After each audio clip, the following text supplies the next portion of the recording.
Welcome to another deep dive, and this one is going to be fascinating, I think. Latin American economic history. Oh, a rich history, to say the least. Really, really is. And we're using Eduardo Galeano's Open Veins of Latin America as our primary source here. Yeah, a classic text. It really is, and it's such a powerful and passionate critique of, how this region's resources and people have been exploited really for centuries. Yeah, I think what Galeano does so brilliantly is connect those historical patterns of exploitation to the economic realities that Latin America faces today. Hmm. It's not just, a history lesson, it's really a framework for understanding why inequality persists. And we're going to cover a lot of ground in this deep dive from the colonial era all the way to modern times. Wow. Yeah, Galeano takes us on this journey through silver mines, sugar plantations, rise and fall of empires. Yeah. But it's not just about these grand historical narratives. Yeah, It's really about the human cost of these economic systems. absolutely. Galeano brings these stories to life with, vivid imagery and powerful language, and really forces us to confront the often hidden consequences of, economic decisions made centuries ago. Yeah, and I was particularly struck by his description of Potosí, Oh, yeah? the city in Bolivia that literally sprang up from a mountain of silver. It's hard to imagine. It is hard to imagine just the scale of it. Yeah. Imagine standing, on this mountain so vast that it dwarfs London at its peak. Wow. But the air is thick with dust, and the ground is stained red with this grim testament to the 8 million indigenous lives that were sacrificed for this wealth. It's almost impossible to comprehend. It is Galeano forces us to confront that human cost that's hidden behind this glittering facade. Potosi's story is a really powerful illustration of how resource-driven economies can be both a blessing and a curse. Yeah. Right? The silver extracted from that mountain, it financed wars, it fueled lavish lifestyles in Europe, it literally changed the global economy. But this wealth came at an incredible human cost, and ultimately it didn't translate into lasting prosperity for the region itself. Yeah, it makes me think about something you mentioned earlier Yeah. about the lasting impacts of these historical patterns. Yeah. It's like Potosi's story is a microcosm of what happened across Latin America, this extraction of wealth without building sustainable economies. Exactly. And that pattern continued in different forms throughout history, right? From silver to sugar to other raw materials. It's this constant cycle of providing resources to fuel growth elsewhere while remaining underdeveloped itself. Speaking of sugar, Yeah. Galeano's account of the sugar plantations in Brazil and Cuba was particularly chilling. It's a dark chapter. It really is. He doesn't shy away from describing the brutality of the transatlantic slave trade. How millions of Africans were forcibly transported to work in these plantations, how they were dehumanized, treated as mere commodities. Yeah, fardos, as they were called. Mere bundles. It's hard to even fathom the scale of suffering involved. It's essential to remember that this wasn't just, some unfortunate historical event. Right. This was a deliberate system designed to maximize profit, a system that shaped the economic and social structures of the Americas in really profound ways. Yeah, the legacy of slavery and colonialism continues to cast a long shadow on the region. Absolutely. It's almost impossible to talk about sugar without acknowledging that dark history. Even something as simple as enjoying, a cup of coffee or a piece of chocolate, it all connects back to this complex web of colonialism, exploitation, and global trade. Yeah, Galeano constantly reminds us that these aren't just, abstract historical events. They have real-world consequences that we're still grappling with today. But amidst all these stories of exploitation, Galeano offers a fascinating contrast. Paraguay in the 17th and 18th centuries. Ah, yes. It's like they were doing something radically different. Paraguay is almost a what-if scenario in Latin American history, right? Yeah. Instead of relying on exports and foreign powers, they developed a closed economy focused on self-sufficiency and social progress.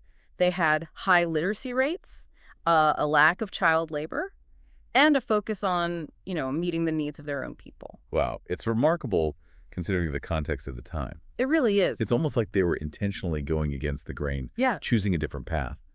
You have to wonder if their model was so successful, why didn't it last? Well, their success threatened the interests of neighboring countries and European powers who benefited from the traditional model of extraction and control. Right. And eventually, this led to a devastating war that ultimately crushed Paraguay's experiment in self-reliance. That's incredibly tragic. Yeah. It makes you wonder if true economic independence is even possible when you're constantly facing pressure from powerful external forces.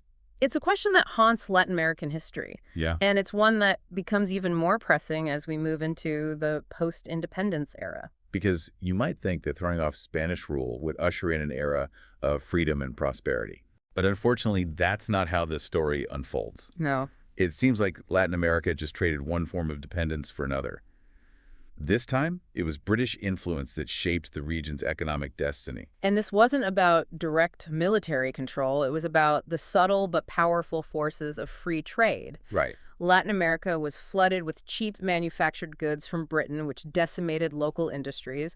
And ironically, this was happening at the same time that the United States was building up its own industries behind protectionist policies. It's a classic case of do as I say, not as I do, right? Yeah. It seems like free trade often benefits the already powerful, while those who are trying to catch up get left behind. Exactly. This forced dependence on raw material exports further entrenched the unequal exchange that Galeano talks about. Yeah. Latin America was trapped in this cycle of providing cheap resources while remaining underdeveloped itself, and this created all sorts of internal tensions, often rooted in the stark divide between the landed elite and the impoverished masses. One example that really stood out to me was Galeano's account of Juan Manuel de Rosas' reign in Argentina. Oh, yeah. He was this larger-than-life figure, a cattle rancher who ruled with an iron fist. Right. But his regime also saw this violent clash between the elite and the rural Montonero movement, who were fighting for land rights and social justice. The Montoneras, these skilled horsemen and cattle herders, they became symbols of resistance against the economic and social order that kept them impoverished. But they were often demonized by the elite as barbaric and uncivilized. Absolutely. This highlights how narratives are shaped to maintain control, how those in power can label any challenge to their authority as dangerous or chaotic. Yeah, it's a tactic as old as time, isn't it? It is. Dismissing legitimate grievances as mere unrest or rebellion. But it's crucial to understand the underlying causes of these uprisings, the deep-seated frustration with a system that perpetuates inequality and denies opportunities to the majority. Absolutely. And as British influence waned in the 20th century, a new power entered the scene, the United States. And with the rise of the U.S., we see this shift from British control to a different but no less exploitative form of dominance. Right. Galeano focuses on how U.S. corporations gain control of key industries like bananas and mining, often through political manipulation and even outright intervention. Yeah, the United Fruit Company is a prime example. They became synonymous with U.S. power in Central America, Oh, yeah. controlling vast plantations, transportation networks, and even influencing government policies. They had a stranglehold on these economies, extracting profits while leaving behind poverty and environmental devastation.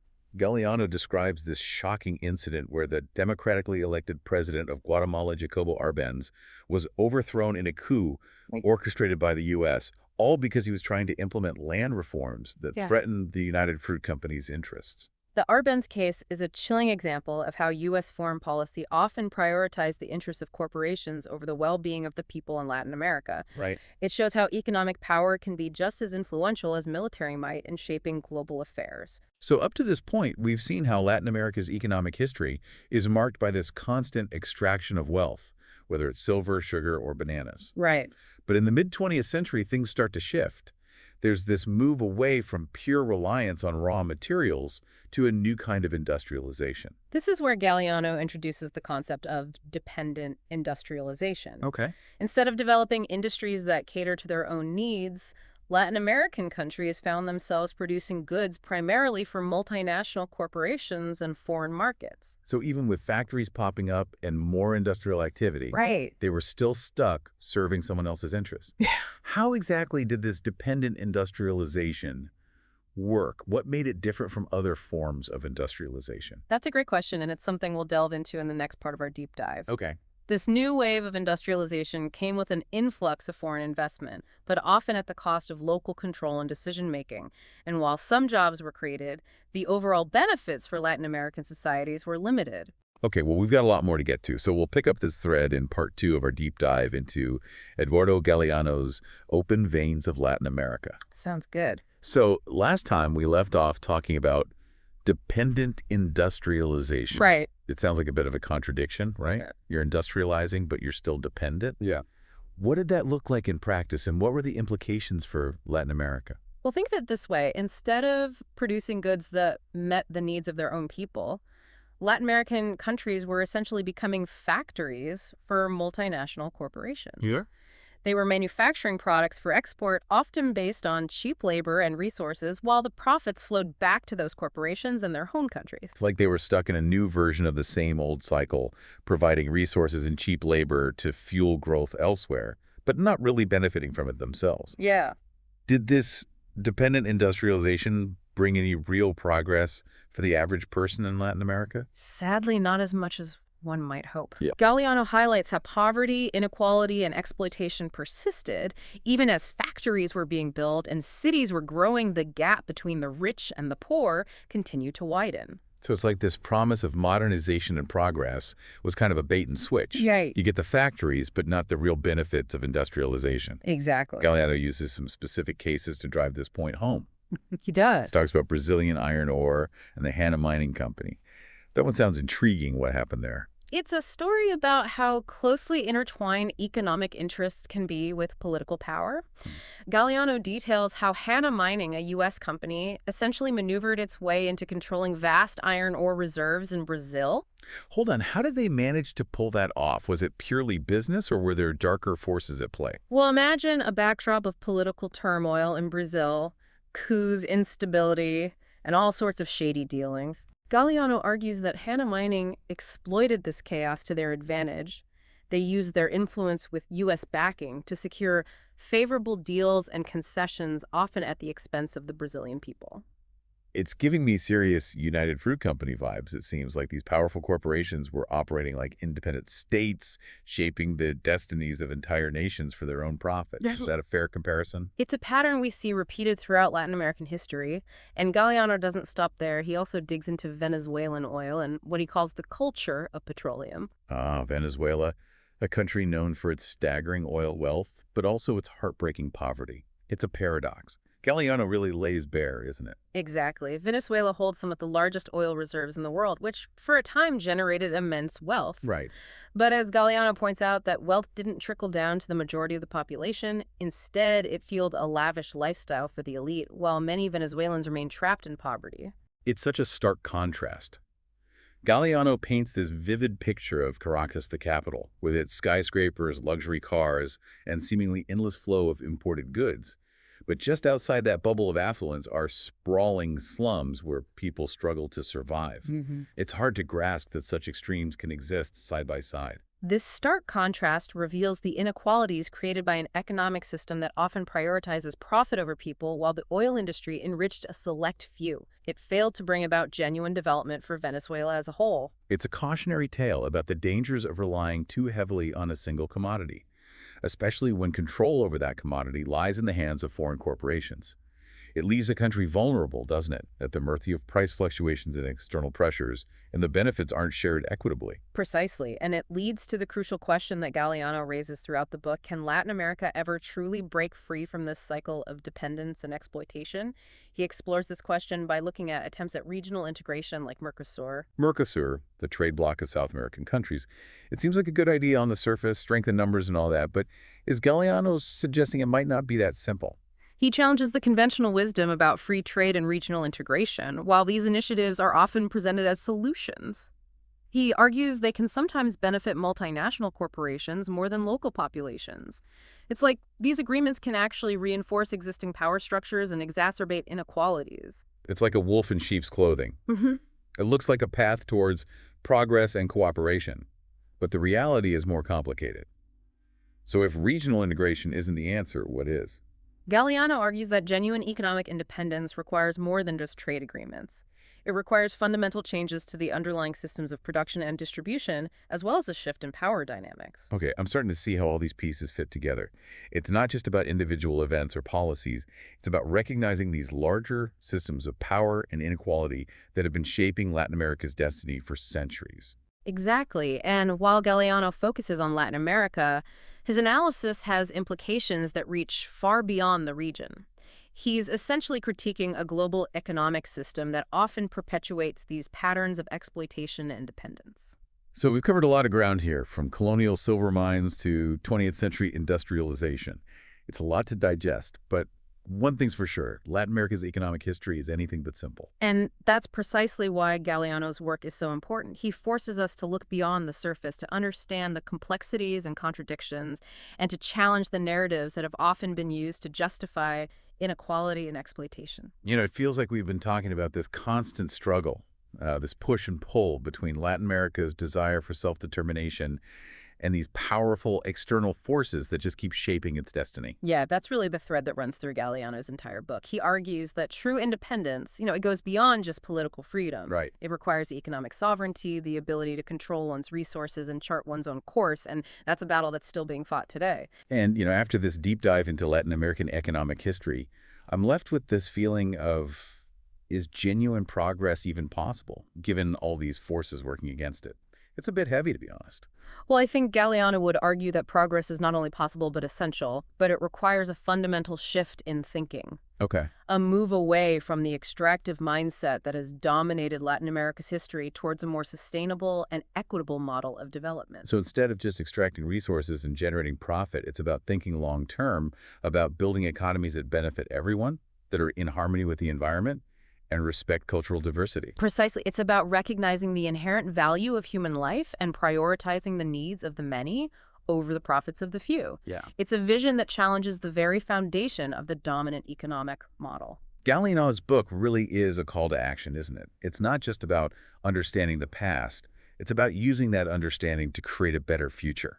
Absolutely. He reminds us that history isn't just something that happened in the past. It's a living force that shapes the present. And by understanding the roots of inequality, we can start to imagine and build a different future. I think what's really resonating with me is Galeano's emphasis on the interconnectedness of economic systems. Latin America's story isn't just a regional one. It's deeply intertwined with global power dynamics and the rise of capitalism itself. That's a crucial point to truly address inequality in Latin America. We need to look beyond the region and challenge the global structures that perpetuate these patterns of exploitation and dependence. So where do we go from here? What are we supposed to do with all this knowledge about these complex historical and economic forces? Well, I think Galeano would urge us to start by examining our own complicity in these systems, to ask ourselves how our choices as consumers, as citizens, as members of a globalized world contribute to these patterns of inequality. Yeah, it's a challenge to look inward, isn't it? To acknowledge that we're not just passive observers. We're all participants in this system. And once we see that, it becomes harder to ignore the responsibility we have to make things better. Galeano doesn't offer easy answers, but he does leave us with this powerful question. What can we do individually and collectively to create a more just and equitable world? Open Veins of Latin America is a challenging book, but it's also incredibly insightful and thought-provoking. It's definitely stayed with me. Yeah, it's one of those books that changes the way you see the world. It forces you to confront uncomfortable truths and to think differently about the relationship between history, economics, and social justice. Well, thanks for guiding us through this deep dive. It's been an eye-opening journey, and I think our listeners will come away with a much deeper understanding of Latin America's complex economic history and its ongoing struggle for a more just and equitable future. It's been a pleasure, and for anyone listening, I encourage you to pick up a copy of Open Veins of Latin America. It's a book that will challenge you, inspire you, and stay with you long after you finish reading it. That's a great note to end on. Thanks for joining us on this deep dive. Until next time, keep learning, keep questioning, and keep striving for a world where everyone has the opportunity to thrive.